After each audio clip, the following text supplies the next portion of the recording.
music just feels so good. You're on to number one.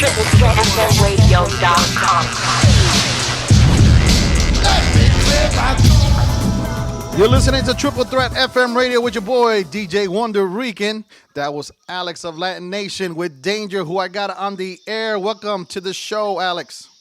Thank you, man. Thank you very much. Thank you to everybody for tuning in. I really appreciate it. So tell me, let's talk about Alex of Latin Nation. Tell me, how'd you get started with Alex of Latin Nation? Actually,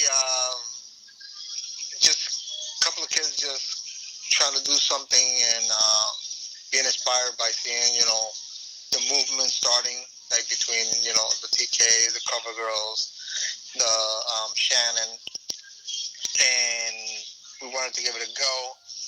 Started with just my little brother Louis and Jackie, then quickly just started changing members on the way through and changing names on the way through.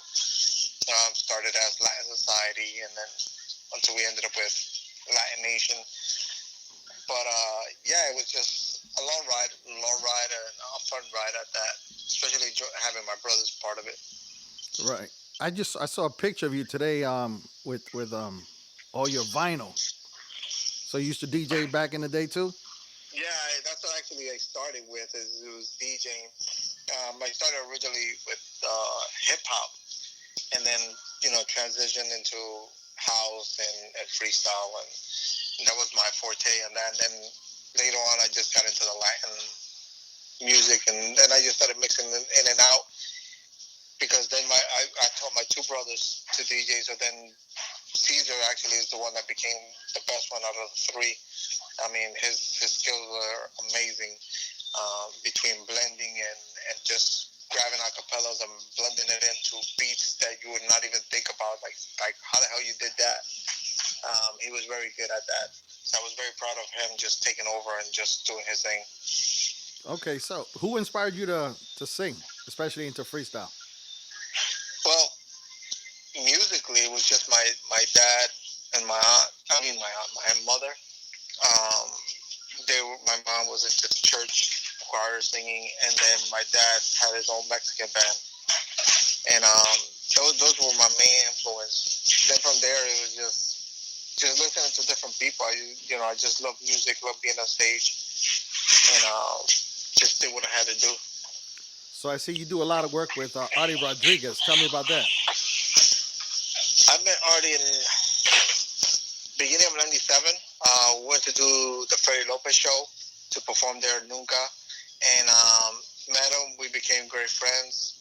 That same year, he gave me his phone number. That same year, we went and tried to record some songs with him, and we just kicked it off from there. Like in '98, I was already recording with him. I had changed my name from La Nation and made my own label, and he helped do the first song, as Latin Nation, which was No Puedo Más.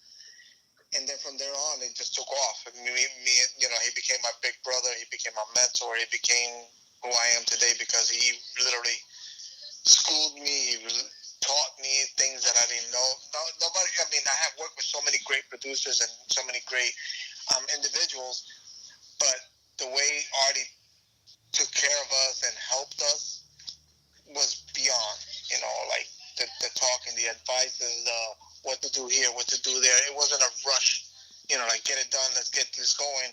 It was more get it done, but get it done the right way. So it was a different feel.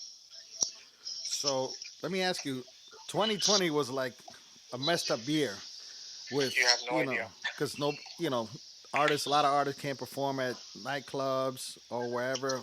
How's that affected you? It affected me big times because I had to cancel a lot of shows. Also, not that I had to cancel, they also had to cancel it because the stricts that was put in place in certain cities and state. I was supposed to be in Detroit. We kept pushing it out throughout the whole year of 2020. And Angels said, you know what, let's just give it for next year. And so, God willing, knocking on wood, we're able to do it in April of 2021, unless something else happened that we have to push it out again. I also got booked up to another state that I've never performed at. So Detroit, I've never performed, so it's going to be my first time. And then this other state that I can't mention yet because they're strict with who's going to be on, on the bill and also the location. But it's also another state that I've never performed. They booked me completely. I mean, I got paid in the whole night, so I'm ready to go once they tell me location and stuff like that. I can promote it.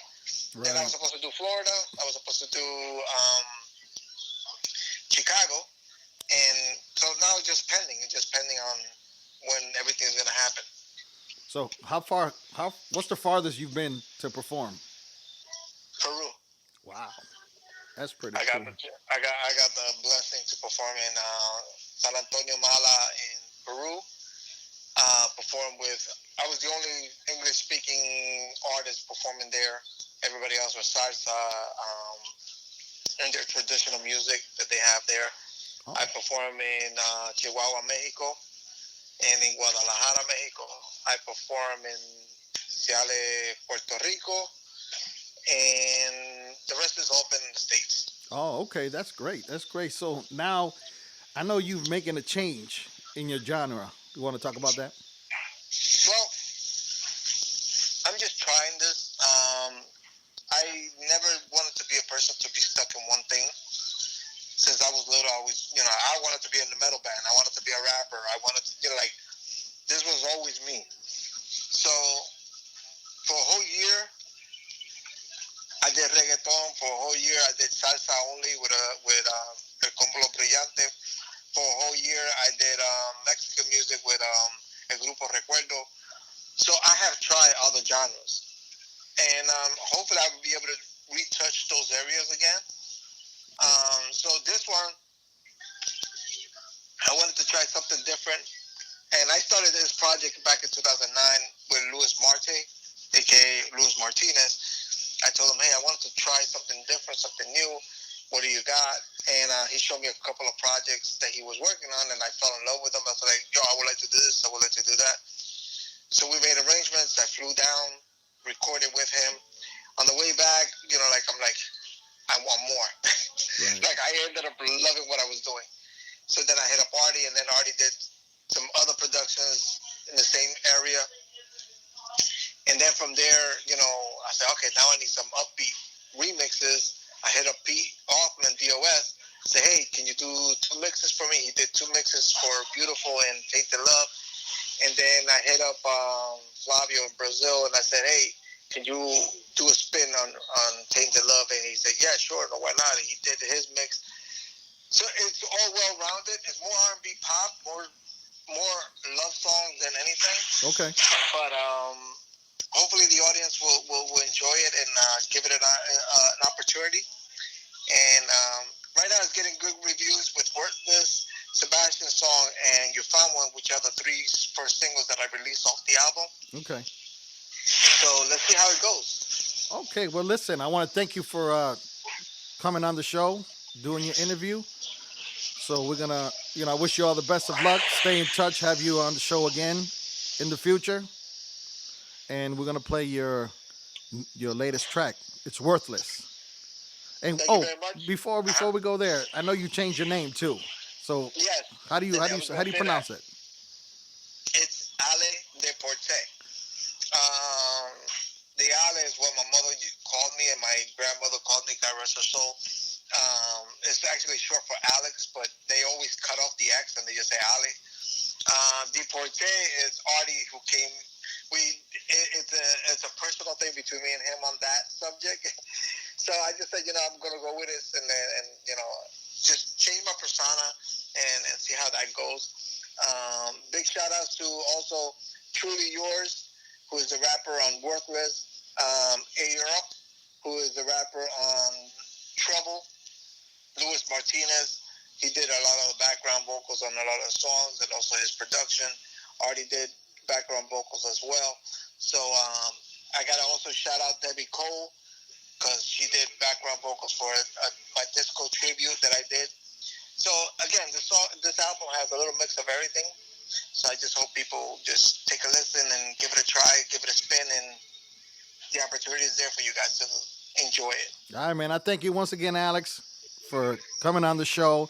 And then we're going to play your track right now, Worthless, here on Triple Threat FM Radio.